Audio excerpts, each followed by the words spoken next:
Imagine the metallic tang of fear as your own reflection twists into an unrecognizable nightmare. Hear the chilling silence where familiar sounds should be replaced by whispers that aren't quite human. Every single object around you has been corrupted, made sinister.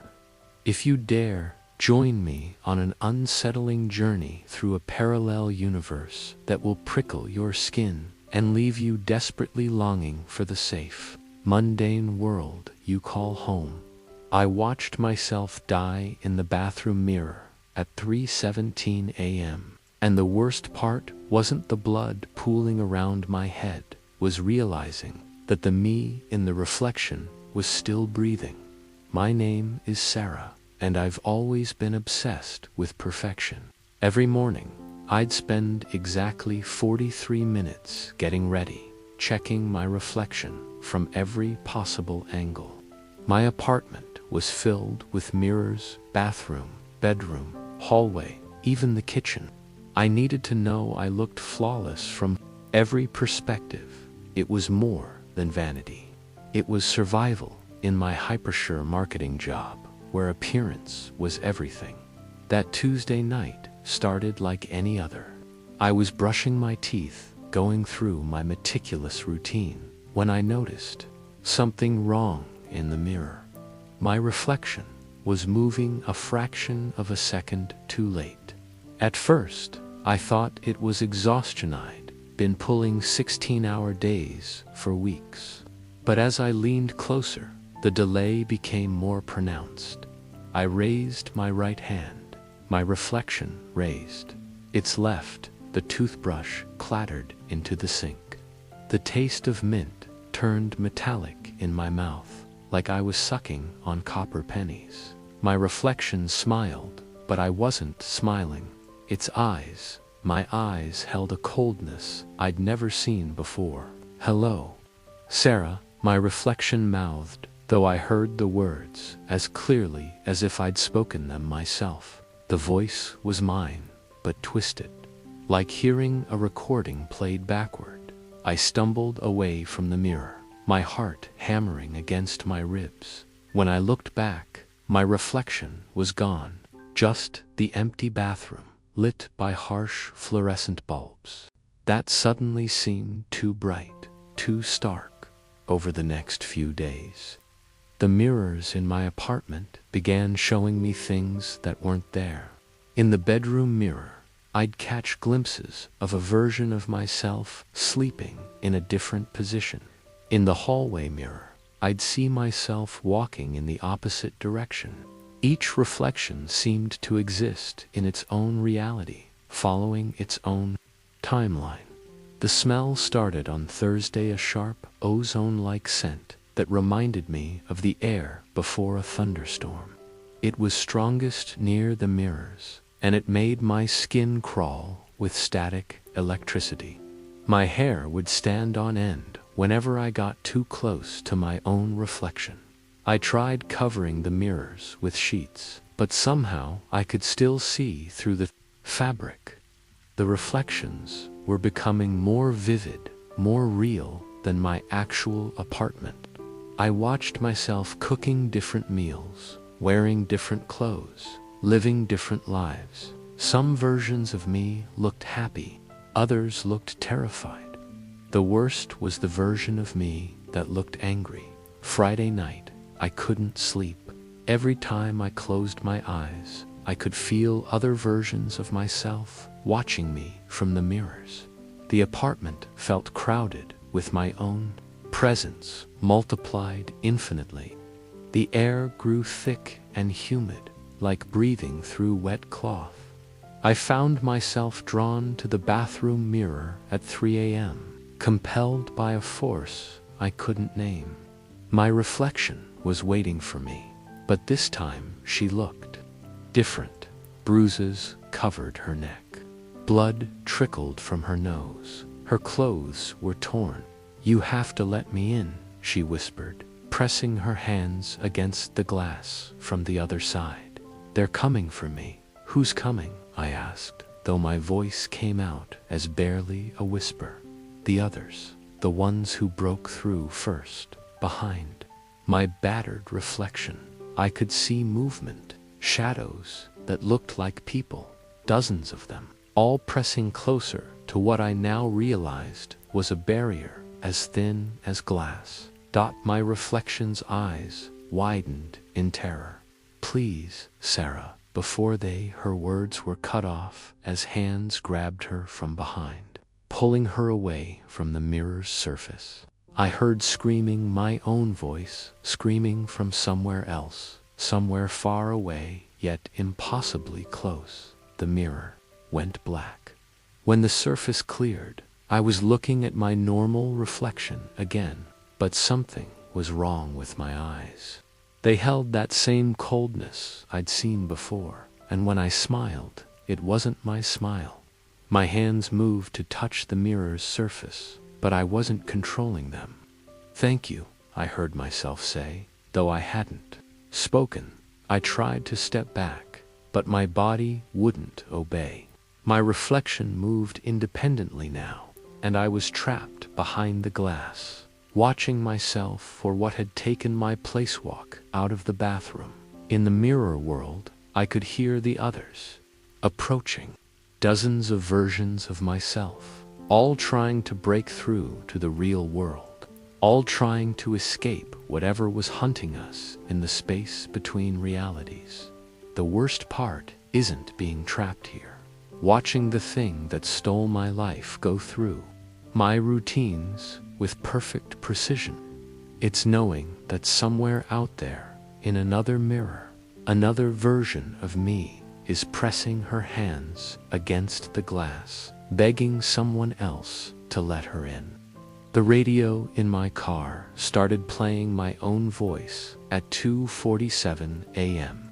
But the thing speaking wasn't MIT, new things about my future that I hadn't even decided yet. I'm a long-haul trucker named Marcus, and I've been driving the same route between Denver and Phoenix for 8 years. The highway becomes your companion when you're alone for days at a time. And I knew every mile marker, every rest stop, every dead zone where the radio cut out. Consistency was my anchor in a world that never stopped moving. That night, I was making good time through the Arizona desert when the static-filled emergency broadcast frequency suddenly cleared. My own voice came through the speakers, but older somehow, weathered by experiences I hadn't had. "Marcus, if you're hearing this, you need to take exit 127 in exactly 14 minutes. Don't ask questions, just do it." My hands went numb on the steering wheel. The digital clock on my dashboard read 2:47 a.m. Exit 127 was still 13 miles ahead. I could see its approach signs in my headlights. The voice continued, describing my route with perfect accuracy. "You're thinking about pulling over to check if this is some kind of prank? Don't. Sarah's wedding ring is in your glove compartment, wrapped in the receipt from Murphy's Diner. You've been carrying it for 3 years, waiting for the right moment to propose." My stomach dropped. Nobody knew about the ring. I'd bought it impulsively after Sarah mentioned liking vintage settings, but I'd never worked up the courage to ask her. The receipt from Murphy's Diner was dated exactly 3 years ago, faded, and crumpled from being handled too many times. "Take exit 127, Marcus. If you don't, you'll hit the jackknifed semi at mile marker 134. The driver's name is Raymond Costa, and he has 2 daughters. His truck carries hazardous chemicals. The explosion will be visible for 20 miles. The radio crackled with interference, but the voice pushed through. It sounded exhausted, desperate. "This is the 47th time I've tried to warn you. The 47th timeline where everything goes wrong because you think too much and act too little." My mouth tasted like copper. The air in the cab felt charged with electricity, making my skin prickle. Through my windshield, the desert stretched endlessly under a star-filled sky, but something felt wrong with the darkness. It was too deep, too absolute, like looking into a void. Exit 127 in 11 minutes, Marcus. This time, please listen. I wanted to dismiss it as exhaustion, but my voice on the radio started describing things that hadn't happened yet. I'd pass billboards, I'd see even the exact time my fuel warning light would come on. Each prediction came true with terrifying accuracy. The smell hit me at mile marker 131, burning rubber and something chemical that made my eyes water. In the distance, I could see brake lights scattered across the highway like fallen stars. Traffic was slowing to a crawl. Exit 127 in 3 minutes, Marcus. You can still avoid this. But I was already committed to my lane, trapped behind a wall of 18-wheelers. The radio voice grew more urgent, more panicked. I've watched you die 46 times. I've watched Sarah get the call at 4:33 a.m. I've heard her scream your name until her voice breaks. I've seen her at your funeral, wearing the black dress she bought for her sister's memorial, holding the ring you never gave her. My hands were shaking now. The exit was coming up fast. A silver sedan was riding my passenger side, matching my speed perfectly. When I tried to signal, the driver accelerated, blocking my path. The sedan driver is named Jennifer Walsh. She's texting her boyfriend. She doesn't see you trying to merge. I honked my horn, but Jennifer didn't look up from her phone. The exit was 50 yards ahead, then 30, then gone. I watched the off-ramp disappear in my side mirror, feeling like I'd just sealed my own fate. Mile marker 134 in 90 seconds. Marcus, I'm sorry, I tried. The radio went dead, leaving only the hum of my engine and the whisper of wind against my cab. But in that silence, I could hear something else, other versions of my voice, dozens of them, all speaking at once from different frequencies. They were all trying to warn different versions of myself, all describing different disasters, all desperate to change outcomes that had already been written. Some spoke of avalanches, others of bridge collapses. One voice kept repeating coordinates in the middle of the ocean. At mile marker 134, I saw the jackknifed semi. Raymond Costa's truck was sideways across all 3 lanes. Its trailer split open like a cracked egg. Hazardous materials placards were scattered across the asphalt. The chemical smell was overwhelming now, burning my throat and lungs. I hit the brakes, but I was going too fast. The other trucks around me were already sliding, their massive weights impossible to control on the slick roadway.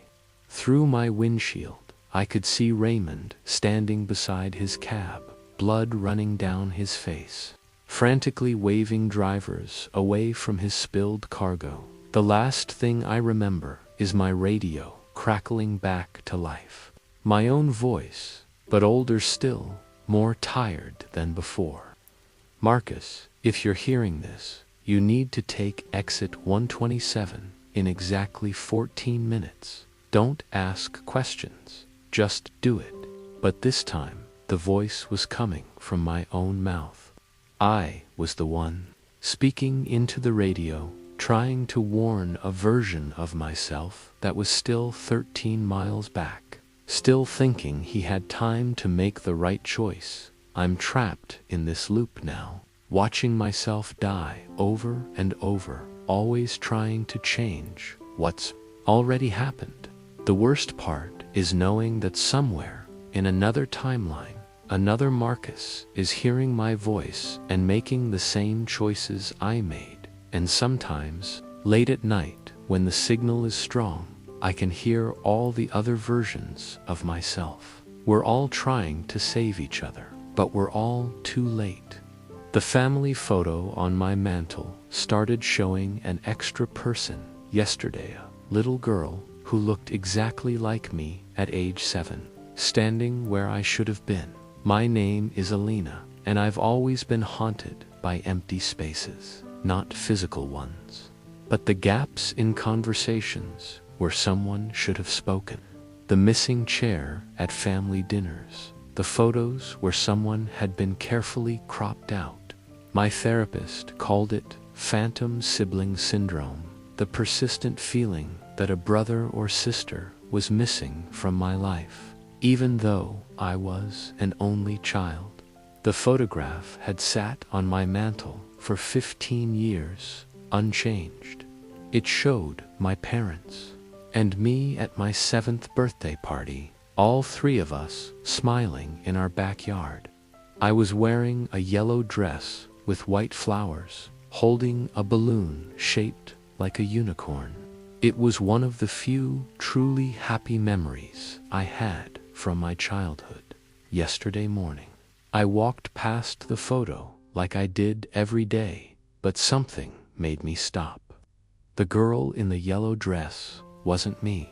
She had my face, my hair, my smile, but she wasn't me. I knew this with absolute certainty because I was standing behind her in the background, partially hidden by the shadow of our apple tree. The taste in my mouth turned sour, like I'd bitten into something rotten. I picked up the frame with trembling hands, studying every detail. The girl in the foreground looked confident, happy, loved. The girl in the shadows, Meal, lost, like she was fading away. I called my mother immediately. "Mom, do you remember taking that birthday photo of me when I was 7? "Of course, sweetheart. You wore that beautiful yellow dress your grandmother bought you. You were so excited about that unicorn balloon. Was anyone else there? Any other children?" A long pause. "No, Alina, just us." Why would you ask that? But I could hear something in her voice, hesitation, like she was trying to remember something important but couldn't quite grasp it. The phone line crackled with static. That sounded almost like whispering. I spent the morning going through old photo albums, and the pattern became clear. In every family picture, there were subtle differences. Sometimes I appeared confident and centered. Other times, I was pushed to the edges, barely visible. But in recent photos, I had started disappearing entirely. The smell came that afternoon, lavender and vanilla, like the perfume my mother wore when I was little. It was strongest near the photograph, and it made my skin crawl with memory. I remembered that scent from nightmares I'd had as a child, dreams where I was trying to call out to my parents but no sound would come from my throat. By evening, I had almost convinced myself it was stress playing tricks on me. But when I looked at the photo again, the girl in the yellow dress had moved. She was now standing closer to my parents, and the version of me in the shadows had grown fainter, more translucent. That night, I dreamed I was 7 years old again, standing in our backyard while another version of myself lived my life. I watched from the shadows as she opened my presents, blew out my candles, received hugs and kisses that should have been mine. My parents couldn't see me at all. It was as if I existed in the spaces between their attention. I woke to find the photograph had changed again. Now there were 2 girls in yellow dresses, standing side by side, both smiling at the camera. I was nowhere to be seen. The phone rang. My mother's voice sounded different, warmer, more animated than I'd heard in years. Alina, sweetheart, I was just looking at your birthday photos. You were such a beautiful child. Both of you were. Both of us. You and your sister, of course. Alina and Alina. We called you the twins, even though you weren't born together. Do you remember how you used to play together in the backyard? You were inseparable. My hands went cold. The room started spinning. Mom, I don't have a sister. A long silence, then confused laughter. Of course you do, honey. She's standing right next to you in all these photos. She's the one in the yellow dress. I looked at the photograph. Now there were 3 girls, all identical, all wearing the same dress. They were arranged in a perfect line, each one slightly more solid than the last. The one on the far right, the newest one, was looking directly at the camera with eyes that seemed to knowing for a 7-year-old Alina. My mother continued, "Are you still there? You sound strange." "I'm here," I whispered. But as the words left my mouth, I felt myself becoming less real, less substantial. In the photograph, a 4th girl had appeared, but she was barely visible, like a double exposure. That's when I understood. I wasn't losing my mind.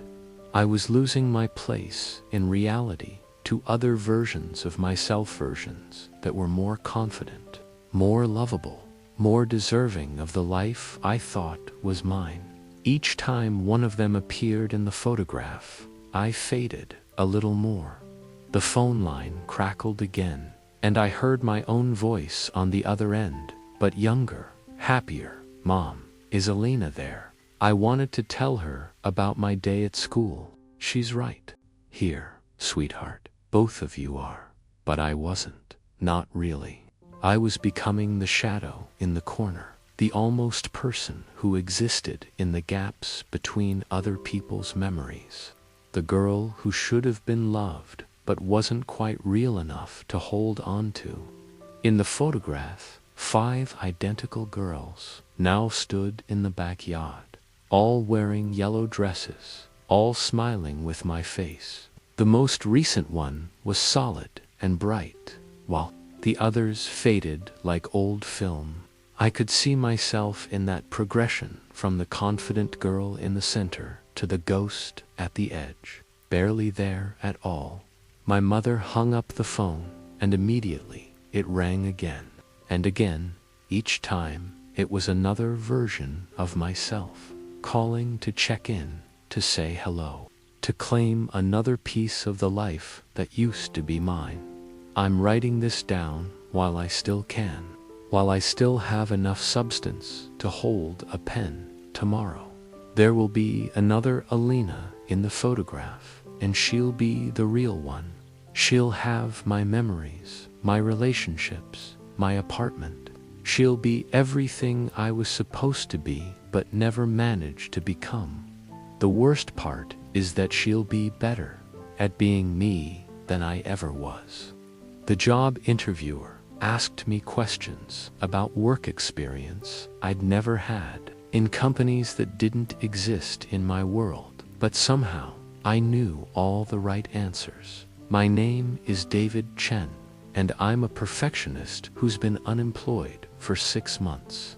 Every rejection letter felt like a personal judgment on my worth. And I'd rehearsed answers to interview questions until they became mantras. I needed this job at Meridian Technologies more than I needed air. My savings were gone. My confidence was shattered. And this was my last chance before losing my apartment. The Meridian building didn't look like any tech company I'd researched. It was older, with Art Deco elements that seemed to shift in my peripheral vision.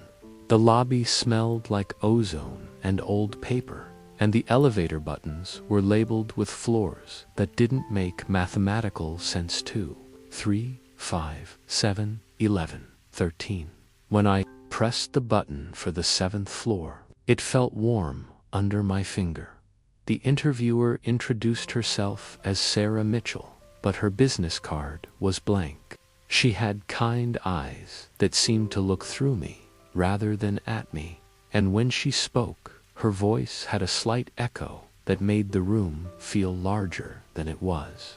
David, tell me about your experience with quantum computational linguistics at Nexus Dynamics. I'd never heard of Nexus Dynamics. Quantum computational linguistics wasn't a real field as far as I knew. But as she asked the question, memories flooded my mind, memories of working late nights in a lab filled with humming machines, debugging code that manipulated probability matrices, leading a team of brilliant researchers on projects that existed at the intersection of language and reality itself. The project was challenging, I heard myself say. We were trying to create communication protocols between parallel probability states. The main breakthrough came when we realized that language itself was quantum. Each word existed in superposition until observed by a conscious mind. Sarah nodded approvingly. And the incident with the Chen paradox. More memories surfaced, clear and vivid, as if I'd lived them yesterday. The Chen paradox, named after me, apparently was a theoretical framework I'd developed to explain why certain quantum linguistic experiments were producing impossible results. Messages were being received before they were sent. Text was appearing that described events that hadn't happened yet. It suggested that information could flow backward through probability streams. I continued, though part of my mind was screaming that none of this was real. We had to shut down the project after the messages started coming from parallel versions of our research team. The room temperature dropped noticeably. Sarah's smile became strained, and I noticed that her shadow on the wall behind her was moving independently, gesturing in ways that didn't match her actual movements. Tell me about the other David Chens. The question hit me like a physical blow. Images cascaded through my mind, dozens of versions of myself, all sitting in similar interview rooms, all answering the same questions. Some were confident and successful, others broken and desperate like me. One had a scar across his left cheek. Another spoke with an accent I didn't recognize. They're all me, I whispered, but living different lives, making different choices. Which one are you, David? I tried to answer, but the words wouldn't come. The memories of working at Nexus Dynamics felt as real as my actual past, but I knew I'd never set foot in a quantum lab. The taste of copper filled my mouth, and the air grew thick with the smell of ozone. I don't know, I admitted. Sarah reached into her desk drawer and pulled out a personnel file with my name on it. She opened it, revealing employment records. 4 companies I'd never heard of, performance reviews for work I'd never done, and photographs of me at office parties I'd never attended. According to this, you've been working in quantum research for 7 years. You have a PhD from MIT, a patent for probability manipulation technology, and you've been published in the Journal of Theoretical Reality Engineering. That's not possible. I have a bachelor's degree in computer science. I've been unemployed for 6 months in this probability stream, yes. But information has a way of bleeding through the barriers between worlds, David. Especially when someone has been actively manipulating quantum linguistic structures. She pulled out another photograph, this one showing me standing in front of a massive computer array, shaking hands with people in lab coats. I was smiling with confidence I'd never felt, wearing expensive clothes I'd never owned. The problem is, you've become unstuck. The work you did, didn't do in parallel. Timelines has created gaps in your personal quantum signature. You exist in multiple states simultaneously, which makes you very valuable to us. What do you want from me? We need someone who can navigate between probability streams without losing coherence. Someone who has lived multiple lives but remembers all of them. The other David Chens are too stable, too committed to their individual timeline. But you're fluid enough to slip between realities while maintaining just enough consistency to serve as an anchor point. The room began to shift around me. The walls became transparent, and I could see through two other versions of the same office. In one, Sarah was interviewing a version of me with shorter hair. In another, the room was empty except for a recording device playing our conversation on loop. This job, it's not in my world, is it? Your world is whatever world you're conscious of at any given moment, Sarah replied. We're offering you the chance to stabilize in a timeline where you're successful, respected, and well compensated. All you have to do is sign the contract. She slid a document across the desk. The text seemed to move when I wasn't looking directly at it, and the signature line pulsed with a faint light. What happens to the other versions of me? They continue existing in their respective timelines. But you, this version of you, will merge with the quantum signature of your most successful iteration. You'll have all his memories, all his accomplishments, all his confidence. I picked up the pen. It felt warm in my hand, like it was alive. The only cost, Sarah continued, is that you'll occasionally need to interview other candidates who have become unstuck like you. Help them choose which version of themselves they want to become. I looked at the contract again, and this time I could read it clearly. It was a standard employment agreement, except for one clause that made my blood run cold. Employee acknowledges that by signing this agreement, they consent to occasional memory integration procedures and reality adjustment protocols as deemed necessary by the company. How many times have I been in this room? I asked. Sarah's smile became predatory. This is your first time consciously experiencing this interview. But your quantum signature has been here 47 times before. Each time you sign the contract, each time you become a different version of yourself, and each time you forget that you ever had a choice. I looked at the pen in my hand, then at the contract, then at Sarah's blank business card. Through the transparent walls, I could see dozens of other interviews happening simultaneously, all the same conversation, all the same choice, all the same inevitable outcome. Will I remember this conversation after I sign? You'll remember what you need to remember to do the job effectively. The rest will feel like a dream you can't quite recall. I signed the contract. The pen felt like it was burning through my skin, but I couldn't stop myself. As soon as the ink touched paper, memories flooded through my years of success, recognition, financial security, all the things I'd always wanted. But underneath the new memories, I could still feel the echo of who I used to be. The desperate, unemployed David Chen was still in there somewhere, screaming silently as he was overwritten by someone more confident, more capable, more deserving of the life he'd always wanted. Now I sit in Sarah's chair, interviewing candidates who have become unstuck from their own timelines.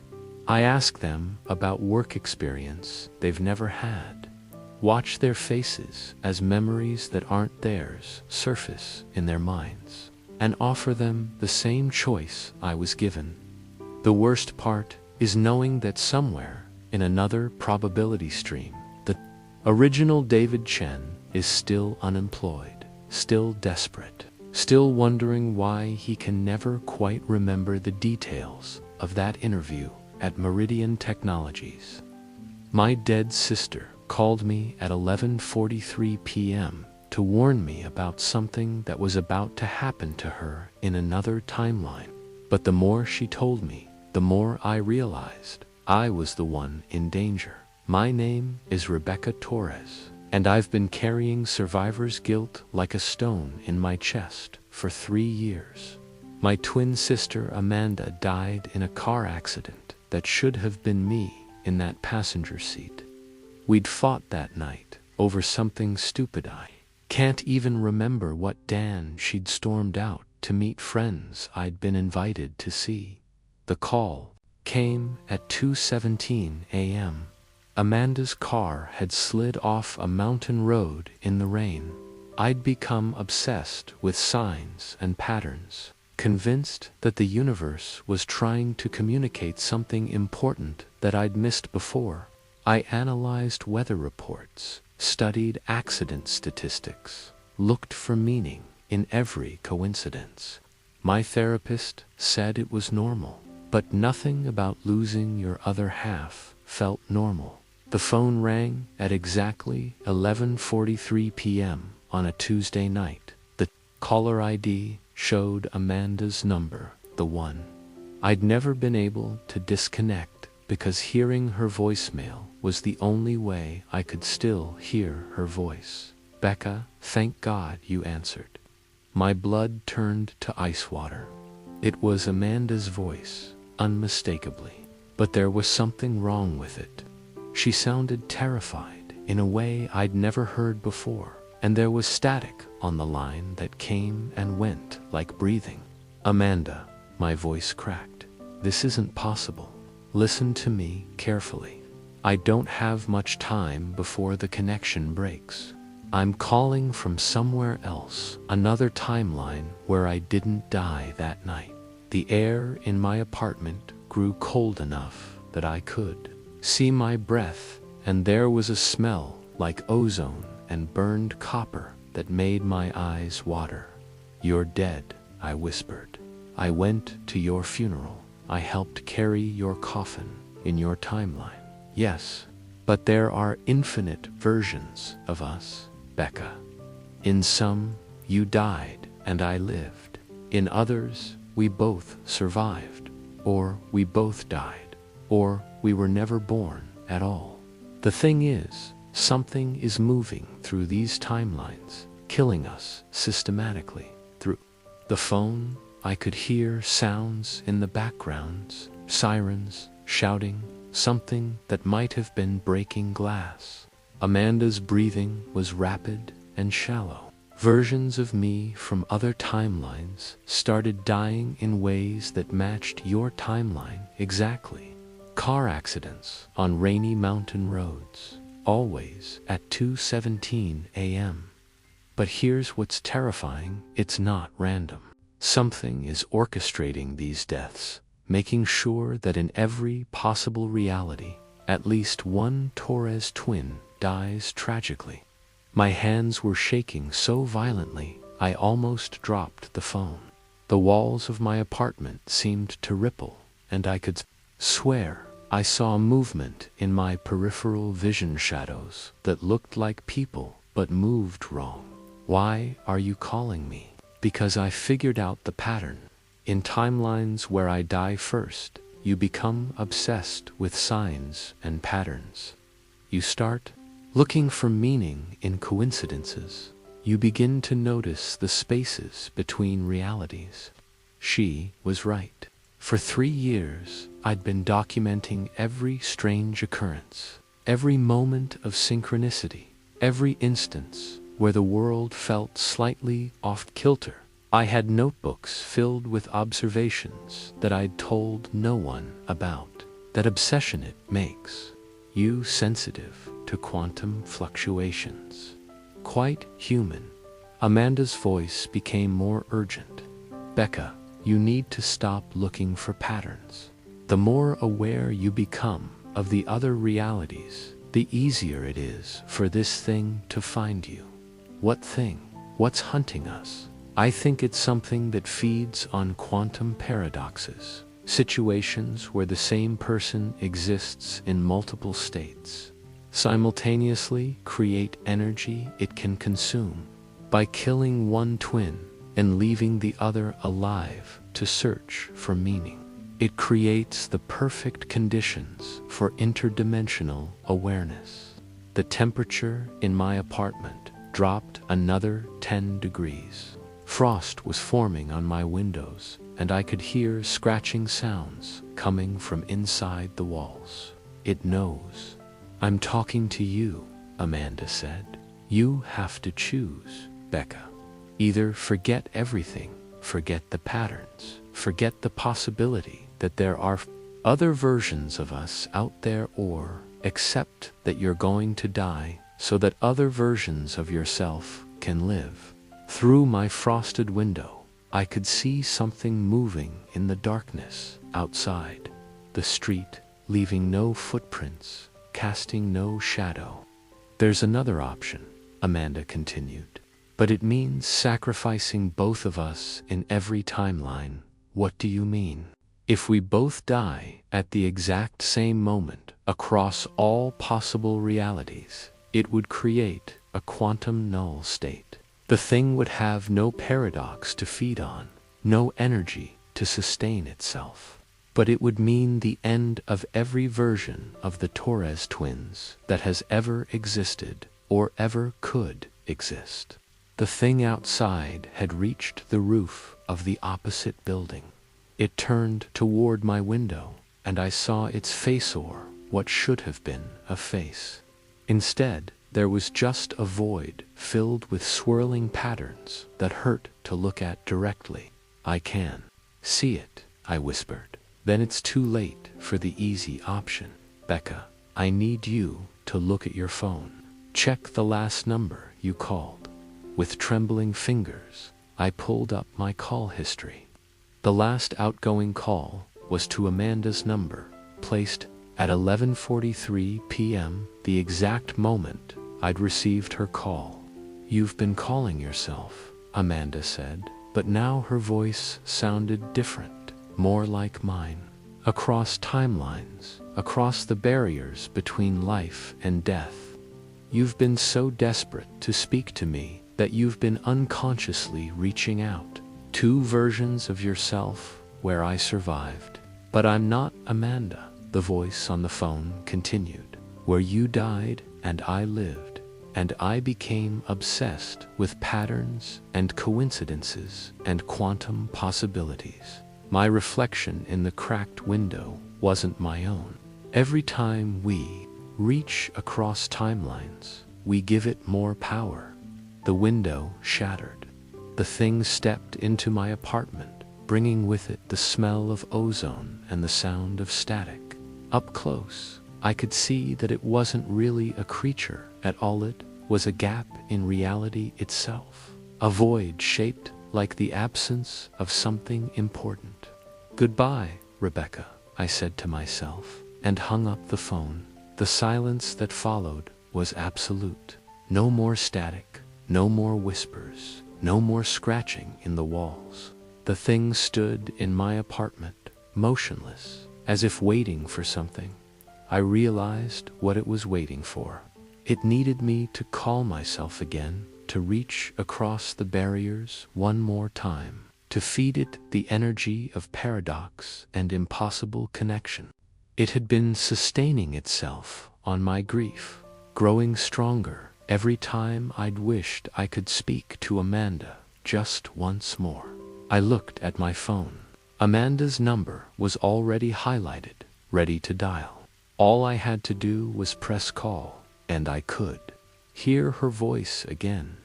I could warn another version of myself. I could keep the cycle going. Instead, I deleted her contact information. I erased every photo, every voicemail, every trace of digital connection to my sister. The thing in my apartment began to fade, becoming more transparent with each deleted memory. But as it disappeared, I heard Amanda's voice one last time, coming from everywhere and nowhere. "Thank you, Becca. Finally, we can both rest." The phone in my hand felt heavier than it should have, like it was made of lead. When I looked at the screen, I didn't recognize the numbers in my contact list. I couldn't remember who most of these people were, or why I would have their phone numbers. There was a gap in my life now, a missing piece I couldn't quite identify. Sometimes I caught myself looking for someone who wasn't there, waiting for a call from a number I couldn't recall. But the obsession was gone. The need to find patterns and meaning in coincidences had vanished along with whatever it was I'd been trying so desperately to hold on to. I just wish I could remember what I'd lost.